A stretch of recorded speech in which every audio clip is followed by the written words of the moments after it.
પંચમહાલથી જ્યાં ગોધરામાં સ્માર્ટ મીટરનો વિરોધ યથાવત રહ્યો છે। MGBCL કચેરી ખાતે સ્થાનિકોએ દેખાવો કર્યા હતા। સ્માર્ટ મીટર લગાવવાની કાર્યવાહી અટકાવવાની તેઓની માંગણી છે। ગોધરામાં 7,000 સ્માર્ટ મીટર લગાવવાનો દાવો થઈ રહ્યો છે। 3,000થી વધુ મીટર ઝૂંપડપટ્ટી જેવા વિસ્તારમાં લગાવવાનો પણ દાવો થઈ રહ્યો છે। વીજ કંપનીના મુખ્ય અધિકારીને આવેદનપત્ર આપવામાં આવ્યું હતું। 10 દિવસમાં નવા સ્માર્ટ મીટર દૂર કરવા રજૂઆત કરવામાં આવી છે।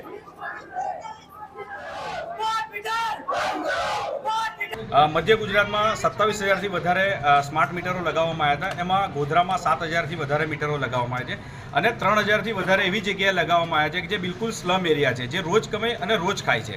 તો અમારી સરકારશ્રી અને MGBCLના અધિકારીઓને એવી નમ્ર વિનંતી હતી કે સરકારે જે ગઈકાલે નિવેદન આપ્યું છે કે હવે સ્માર્ટ મીટર ગુજરાતની અંદર લાગશે નહીં, પરંતુ જે લાગેલા છે એમાં 3,000 થી વધારે એવા લોકો છે કે જે રોજ કમાય અને રોજ ખાય, જેની 200 રૂપિયાથી વધારે પણ ઇન્કમ નથી। તો જે સ્માર્ટ મીટરો લગાવવામાં આવેલા છે એ સ્માર્ટ મીટરો તાત્કાલિક ધોરણે દૂર કરવામાં આવે એવી અમે નમ્ર વિનંતી કરી છે।